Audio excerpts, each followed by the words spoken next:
Welcome back to another thought-provoking episode of The Awakening with Kelvin Phiri, part of our Bridges to Prosperity series. Today we're diving into a critical issue that continues to hinder progress across our continent: corruption.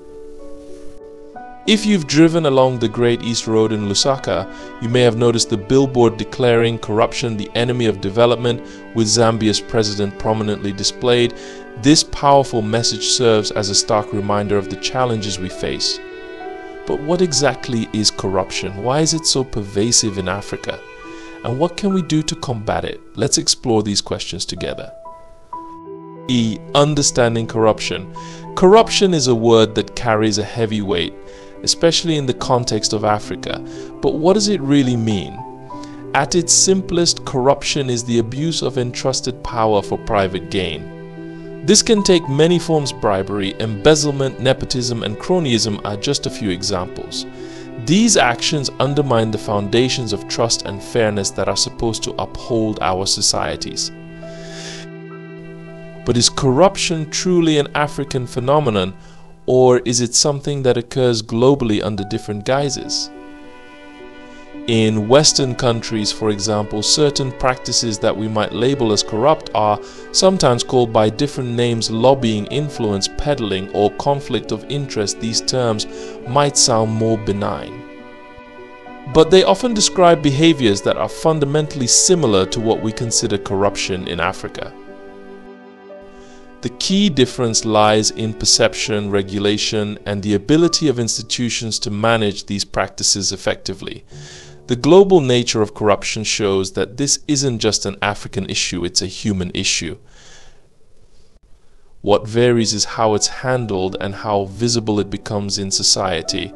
In Africa, weaker institutions and enforcement mechanisms often mean that corruption is more overt and has a more devastating impact on everyday life.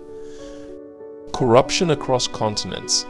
To understand why corruption is often associated with Africa, we must look at how it is addressed across different continents.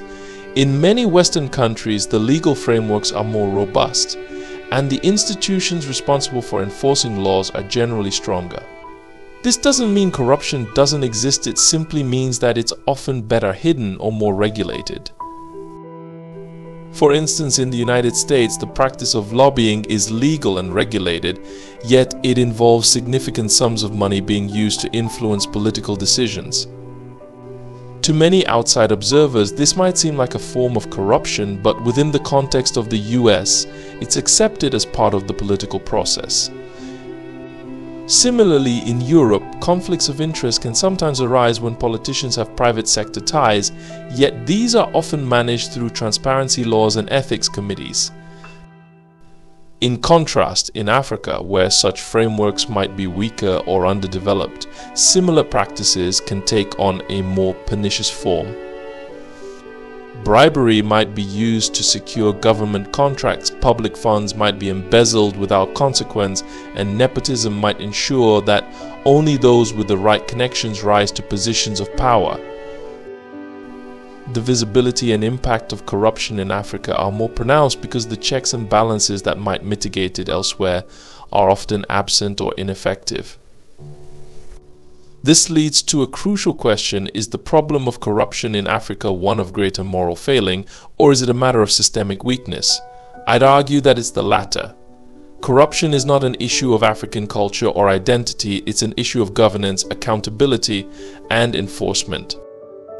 The devastating impact of corruption in Africa is not just a legal or ethical issue, it is a fundamental development issue.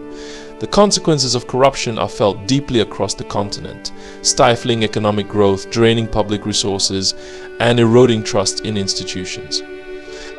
Imagine the potential of a continent like Africa, rich in natural resources, cultural diversity, and human capital. Now imagine what happens when the resources meant for schools, hospitals, roads, and clean water are siphoned off by corrupt officials. The result is a vicious cycle where development is stunted, poverty is entrenched, and inequality widens. For example, when funds allocated for building a hospital are embezzled, it's not just a financial loss, it's a loss of lives. Communities are left without access to essential healthcare services, and the most vulnerable populations suffer the consequences. Similarly, when a government contract is awarded not based on merit but on bribes, the resulting projects are often substandard, leading to infrastructure that crumbles before it can serve its purpose. Corruption also has a chilling effect on foreign investment. Investors are wary of putting their money into a country where the rule of law is weak and where they might be required to pay bribes at every step of the business process.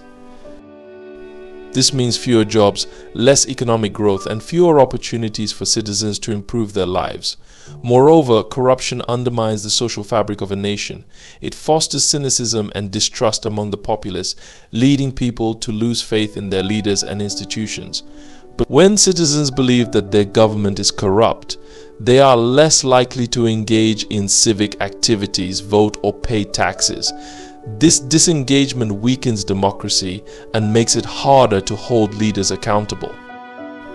The fight against corruption is not an easy one, but it is essential for Africa's future. To combat corruption, we must start by building strong, transparent institutions. Governments need to operate in a way that is open to public scrutiny. This means implementing and enforcing laws that require public officials to declare their assets, ensuring that government contracts are awarded through a fair and transparent process, and creating mechanisms for citizens to report corruption without fear of retribution. Civil society and the media also play a crucial role in this fight. Independent media outlets can expose corruption and hold leaders accountable, while civil society organizations can advocate for reforms and provide platforms for citizen engagement. In this digital age, social media has also become a powerful tool for exposing corruption and mobilizing public pressure for change. Education is another key component. By teaching the next generation about the importance of integrity, accountability, and civic responsibility, we can help to create a culture that rejects corruption. Schools and universities should include anti-corruption education in their curricula, and youth programs should emphasize the value of ethical leadership.